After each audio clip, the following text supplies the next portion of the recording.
General Secretary Gorbachev, if you seek peace, if you seek prosperity for the Soviet Union and Eastern Europe, if you seek liberalization, come here to this gate.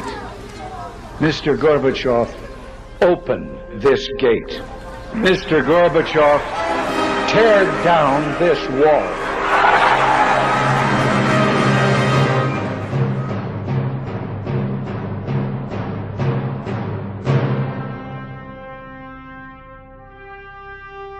It was under President Reagan's leadership that the Berlin Wall came down, and communism rapidly began to lose its grip on the Soviet Union and Eastern Europe. No doubt, America's military-industrial complex also began to lose its grip on post-Cold War defense budgets. Enter Strategic Defense Initiative, or Star Wars, a proposed defense program that would leverage new technologies while potentially maintaining military-industrial budgets at a level they had become accustomed. Persuaded by the military's industrial complex of the importance and superior benefits, President Reagan approved the initiation of the program called SDI, the Strategic Defense Initiative, which became known as Reagan's Star Wars. The idea was to build a defense system that no enemy could penetrate with nuclear missiles. So how did the idea for Star Wars come about? In this book, we learn about the chronology starting from the end of World War II, the Cold War, the Cuban Missile Crisis, to the fall of the Berlin Wall, and how our military defense arrived at SDI, or Star Wars. The author, Walter H. Parks, was an engineer and aerospace executive intimately familiar with the Star Wars program. He talks about his book, Reagan's Star Wars, and what our greatest threat may be today. Walter, you actually worked for the company, Martin Marietta, that initiated what became known as the Reagan Star Wars program. Tell us about your role there with the company and how that experience influenced your writing of this book. Okay, well, I worked for Martin Marietta for about 24 years. I became president of their Tactical Weapons Systems Division. We had a study group, as most of the large aerospace companies do, that keeps track of what's going on in the world, what's going on with potential enemies, what kind of funding we might be able to help secure in Congress and the military. And so my role was to actually interface with all of the players to help define what kind of weapon systems we could create and try to get developed. And at one time, I was sent to Washington for 18 months to interface directly with the Pentagon and with Congress. In particular, in Congress, the committees that help describe what funding should be released. So I went from an engineer creating the programs to a vice president of Martin Marietta and president of the Tactical Weapons Systems Division. So I went through the whole gamut of our activities there. So you had a first-hand experience with the subject matter in this book, and you already had a science background in education when you worked for Martin Marietta. Had you had any training or background or interest in writing books, and how did you become interested in writing, period? Well, as a technical engineer, I did a lot of writing of technical reports, and then continued to write proposals to the government to secure tactical weapon systems. So I did a great deal of writing there, and I knew all along that I was very interested in eventually writing. So how did the book, Reagan's Star Wars, come about? Can you give us a synopsis as well of what the book covers?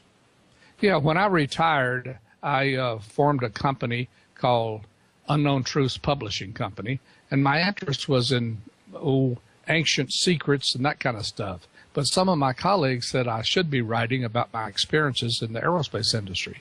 So this was the first of those ventures. So it gave you the background working in the aerospace industry to actually be an expert, I guess you could say, in this subject matter. Going back and looking at the book and some of the important aspects of it, it was President Eisenhower, as he was leaving office, who warned us about the military-industrial complex Was President Eisenhower's assessment of the dangers of the military-industrial complex controversial at the time, and was he correct? I think it was controversial, but quite frankly, most of the people didn't know what he was talking about. Of course, everybody in the aerospace industry and in, say, the House Armed Services Committee of Congress and major Pentagon players understood. And basically what he was warning about is the coercing by aerospace companies to get funding for their projects. And some people may say instead of coercing, it was conspiring together because sure, manipulating. Right, yeah. So basically, that was the military-industrial complex to try to secure funding for specific projects that aerospace companies were interested in because they would get the contracts, and that Congress and the military was interested in because they felt that those kind of programs were needed. We produced the audiobook version of your book, and what I walked away from it was that there was a need for that fine line, a balance between being careful that the military-industrial complex doesn't manipulate the manufacturer and the jobs and all of the contracts, at the same time keeping a strong defense, especially with rogue nations like North Korea rearing its ugly head right now. Yes, absolutely. The real, well, I should say that we probably overdid it a bit from the industry side, but the military we felt needed to be very, very strong because we always knew that these kind of situations would occur. For instance, there was a disaster when Carter was president. He was basically a humanitarian rather than a political leader, and he allowed the situation in Iran to become what it is today. He actually participated in replacing the Shah and General Alexander, who was the general that interfaced with the Shah. And he did it because he thought the Shah shouldn't be such a strong ruler. Well, it resulted in the whole country being taken over by the radicals. And we've lived with that ever since. So we need to make sure that if we err, that we err on the side of a strong military and a strong leader.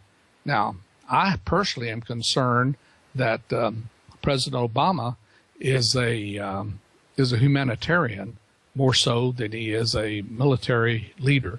And I'm afraid that his inclinations towards humanitarian efforts may cause him to be a little weak on national security issues. I really, really fear that, particularly with the what we're seeing happening in South Korea now and what we recognize in Pakistan as a country with nuclear weapons, and they're very, very politically unstable.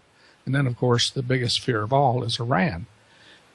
We just absolutely can't allow them to acquire nuclear weapons. And we need a strong, strong military and particularly a strong political leader to keep that from occurring. And there are several lessons in your book about that, as you covered and recapped several decades going back to World War II and communism's rise, and then, of course, the Cuban Missile Crisis. So we have a lot to learn just from reading your book about the necessity of a strong military without overspending and putting our country in greater debt.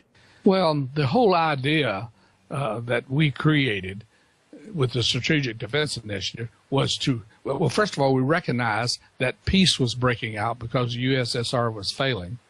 And so we were afraid that the budgets would be drastically cut. And, of course, our job in aerospace was to make sure those budgets maintained our standard of living, if you will. So we were very, very, very concerned about that. So as I read this book as a reader, or I listen to the audiobook as a listener, what am I going to walk away with? What am I going to conclude or learn from the Reagan Star Wars book? There's probably three basic things that led to Star Wars. Of course, the desire was the military-industrial complex, but the thing that really led to it was communism was becoming a viable major threat. Stalin had made communism work. He had done miraculous things. He put up the first Sputnik. He did wonderful things technology-wise. So communism became a major, major foe and potential threat to our way of life. The second thing that was the foundation that really started all of this was Hitler's development of the V-2, which was the first ballistic missile. It only went, 1,000 miles or so roughly, but he had plans to make it into a 15,000-mile ballistic missile that could attack the United States. So that caused all of us in aerospace to awaken to the fact that there was going to be ballistic missile threats. And the third thing, of course, was our own development of the atomic bomb and the use of it against Japan. So communism as the foe and ballistic missiles and atomic weapons combined to say we needed something drastic. And we needed it in the face of the fact that a lot of people thought that since USSR was failing, that peace was going to break out. So we had to do something significant. And what we recommended was that we advance, leapfrog all of the current technology and start working on vast new technology of the future. And that's what the Strategic Defense Initiative was all about. Do you have any insight as to where our development with the new technologies is today or where it's going? Well, the company I work for got the first $1 billion contract to simulate what kind of elements needed to be in this mix. So I had a pretty good insight into which direction we should go and how we should go. But of course, we aerospace types typically do, we asked for more financing than the world could bear. So it sort of slowed down a bit, but it went through several different iterations, and it did result in some magnificent capability that we have today. Going back into the decades that you cover, all the way from World War II on, did you come to a conclusion yourself that we are now changing the definition of what is a strong military because of the technologies? I think so. We have a tradition from way, way back of, armies meeting on a battlefield and fighting it out. That's, of course, is not the way life is today. It's technology. And one of the major battles that we will have in the near future is going to be, computer related, because people can hack into computers, and all of our countries are totally dependent on computers. So this kind of technology is going to be the real battlefield of the future, in my judgment. We've been talking with Walter H. Parks, author of Reagan's Star Wars, also produced as an audiobook by audiobookproducers.com, available through online retailers, including Audible, Amazon, and iTunes. You can learn more about the author at unknowntruths.com.